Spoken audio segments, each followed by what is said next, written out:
राष्ट्रीय means cum merit scholarship परीक्षा की तैयारी में जुटे प्रिय प्रतिभावान विद्यार्थियों सुप्रभात। विद्यार्थियों, NMMSS परीक्षा सबसे बड़ी छात्रवृत्ति राशि की परीक्षा है। कक्षा 9वीं से 12वीं तक 12,000 रुपये प्रतिवर्ष छात्रवृत्ति इस परीक्षा को पास करने के बाद मिलती है। निःशुल्क परीक्षा है। केंद्रीय सरकार की योजना के अंतर्गत यह परीक्षा आयोजित की जाती है। विद्यार्थियों, यदि आपने इसका आवेदन पत्र नहीं भरा है तो 15 जुलाई MP ऑनलाइन कियोस्क के माध्यम से आवेदन पत्र भरने की अंतिम तारीख है। विद्यार्थियों, परीक्षा बहुत सरल होती है। परीक्षा में मानसिक योग्यता और शैक्षिक योग्यता के 90 प्रश्न आते हैं जो बहुत सरल है। प्रैक्टिस जो विद्यार्थी करते हो पास भी हो जाते हैं। तो विद्यार्थियों, चुके नहीं और इस परीक्षा का आवेदन पत्र आज ही भर दे। लेकिन भरने से पहले कुछ बातें आपको ध्यान रखना है। एक तो गत वर्ष अर्थात 2020-21 में कक्षा 8वीं की परीक्षा आपने शासकीय विद्यालय से पढ़कर की हो, उत्तीर्ण की हो, और या अनुदान प्राप्त विद्यालय से उत्तीर्ण की हो, या आपने किसी स्थानीय निकाय के विद्यालय से पढ़कर उत्तीर्ण की हो। साथ ही आपके पालक की वार्षिक आय 1,50,000 रुपये से ज़्यादा नहीं होना चाहिए और कक्षा 7वीं में आपने C ग्रेड पास से उत्तीर्ण की हो तो विद्यार्थी इस परीक्षा को आप भर सकते हैं। लेकिन यदि आप प्राइवेट विद्यालय में पढ़ते हैं तो इस परीक्षा को नहीं भर पाएंगे। तो विद्यार्थियों, आइए आज की इस वीडियो में हम बात कर रहे हैं मानसिक योग्यता के प्रश्न पत्र की तैयारी की। बहुत सरल प्रश्न आते हैं विद्यार्थियों, लेकिन जो विद्यार्थी प्रैक्टिस करते हैं वो सफल हो जाते हैं। मैंने अपने इस चैनल पर इसके पहले एक वीडियो अपलोड किया है जो मानसिक योग्यता के प्रश्नों से संबंधित ही था। आप उसको जरूर देखें। और इस वीडियो में भी हम फिर मानसिक योग्यता के प्रश्नों की बात कर रहे हैं। आइए जान लेते हैं क्या है प्रश्न। विद्यार्थियों, देखिए आपके सामने 3 आकृतियां दी है और 3 आकृतियों में कुछ अंक दिए हैं और एक आकृति में अंक के स्थान पर प्रश्नवाचक दिया है। आपको उस प्रश्नवाचक के स्थान पर संख्या को लिखना है। तो आइए विद्यार्थियों देखते हैं क्या दिया है, क्या समझते हैं इसको। 63 लिखा है सबसे पहले, फिर उसके पश्चात लिखा 7, फिर लिखा है 35, फिर लिखा है 105। अगली आकृति में हम देखते हैं लिखा है 30, फिर लिखा है 5, 10 और 25। अगली आकृति में हम देखते हैं 231 लिखा है, 88 लिखा है, 121 लिखा और एक प्रश्नवाचक दिया है। विद्यार्थी इसको समझ कर करते हैं। देखिए 7 का भाग लगाया 35 में, 7 पंजे 35, 7 का भाग लगाया 105 में तो 15। इसी प्रकार से 5 का भाग लगाया 10 में, 5 दूनी 10, 5 का भाग लगाया 25 में, 5 का 25। इसका मतलब यह हुआ विद्यार्थियों, हमको प्रश्नवाचक की जगह ऐसी संख्या चाहिए जो इन दोनों संख्याओं को काट दे।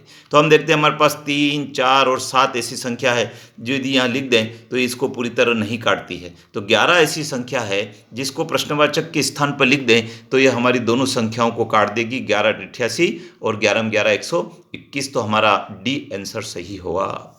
और देखते हैं विद्यार्थियों, लुप्त संख्या ज्ञात करना है। आपको 3 आकृतियां दी है और उसमें लिखा है 15, 60, 4, 12, 5, 7, 42, 6, 3, 14। इसी प्रकार से 13, 26, 6, 3 और प्रश्नवाचक दिया है। अब इसको समझते विद्यार्थियों, तो इसको समझने के कई तरीके हैं। हम देखते हैं 15 का भाग लगाया 60 में तो 4 आया, 15 चौक 60। 7 का भाग लगाया 42 में 6 आया, 7 छंग 42।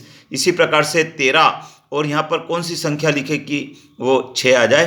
तो विद्यार्थियों, यदि हम 78 लिख दें, 78 लिख दें, देखिए हमारे पास 78 है तो यहाँ पर आ जाएगा 13 छंग 78। तो ये हमारा जो ऑप्शन है वो हमारा C सही हो गया।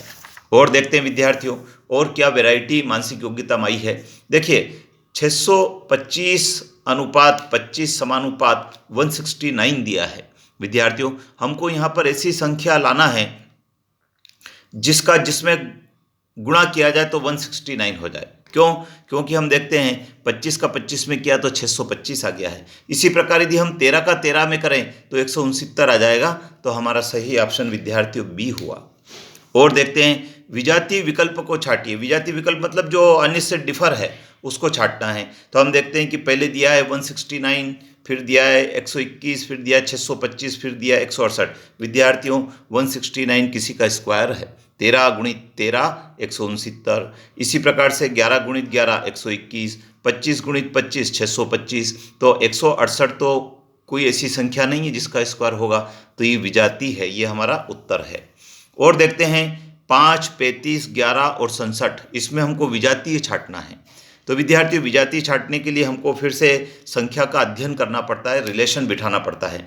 हम देखते हैं कि 5 ऐसी संख्या है जो या तो 5 से कट सकती है, 1 से कट सकती है।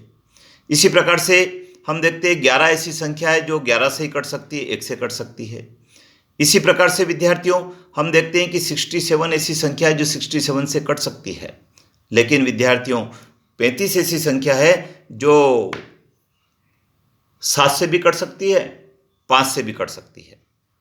तो हमारा जो विजातीय संख्या है वो 35 हो गया है। और देखिए विद्यार्थियों, और क्या वैरायटी आई है। अगर 45 + 15 = 30, 17 + 7 = 10 है, तो 52 + 25 क्या होगा। विद्यार्थी, इसको समझने की आवश्यकता है।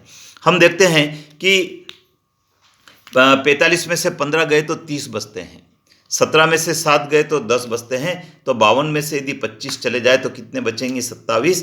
तो हमारा सही आंसर हो गया 27। और देखते हैं विद्यार्थियों क्या वैरायटी पूछी है। कौन सा अंक मध्य में है। विद्यार्थियों आपको कुछ अंक दिए हैं, इनको गिन लेते हैं। 1, 2, 3, 4, 5, 6, 7, 8, 9, 10, 11, 12, 13, 14, 15, 16, 17, 18, 19, 20। फिर से गिनते हैं। 1, 2, 3, 4, 5, 6, 7, 8, 9, 10, 11, 12, 13, 14, 15, 16, 17, 18, 19, 20, 21 अंक है विद्यार्थियों। और 21 अंक में हमसे पूछा है कि मध्य का अंक कौन सा है।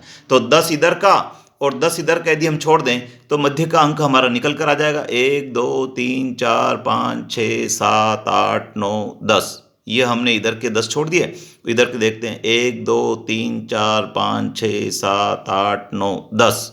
ठीक है विद्यार्थियों, ये हमने यदि इसको निकाल दिया तो हमारा मध्य का अंक निकल कर आ गया 4। हमारा आंसर हो गया 4 सही। और देखिए कौन सा अंक सबसे कम बार आया है। विद्यार्थियों अंकों की सीरीज दी है और इसमें वो पूछ रहे हैं कि कौन सा ऐसा अंक है जो बहुत कम बार आया है। तो विद्यार्थियों हम देख रहे हैं कि 5 ऐसी संख्या है जो एक ही बार आई है, तो हमारा ऑप्शन 5 सही हो गया। और देखते हैं विद्यार्थियों, और वैरायटी दी है। फोटो के ऊपर फ्रेम लगती है चारों तरफ, तो कमरे की जो है दीवारें होती है। ये हमारा ऑप्शन सही हो गया। निम्नलिखित में से विजाति को छांटिए। विद्यार्थियों दिया है भोपाल, पटना, लखनऊ, आसाम, और पूछा है कि इसमें विजाति कौन है। तो विद्यार्थियों हमको थोड़ा बुद्धि का उपयोग करना पड़ता है। मध्य प्रदेश की राजधानी भोपाल है, बिहार की राजधानी पटना है, उत्तर प्रदेश की राजधानी लखनऊ है, लेकिन आसाम तो किसी की राजधानी नहीं है, तो ये हमारा विजातीय हो गया। तो विद्यार्थियों इस प्रकार से ये मैंने आपको 10 प्रश्न और मानसिक योग्यता के शेयर किए हैं। आप वीडियो देखते रहें, चैनल पर बने रहें, क्योंकि कई सारी वैरायटी के मानसिक योग्यता के प्रश्न की चर्चा हम इस चैनल के माध्यम से करेंगे और ये आपके लिए बहुत उपयोगी होगा परीक्षा पास करने के लिए। तो आप सब्सक्राइब आपने कर लिया होगा, बेल आइकन को प्रेस करना नहीं भूलें, क्योंकि अगले वीडियो का नोटिफिकेशन आपके पास सबसे पहले पहुंचेगा। अपने मित्रों को भी बताएं, उन्हें भी परीक्षा की तैयारी करवाएं और चैनल को देखते रहें। जय हिंद।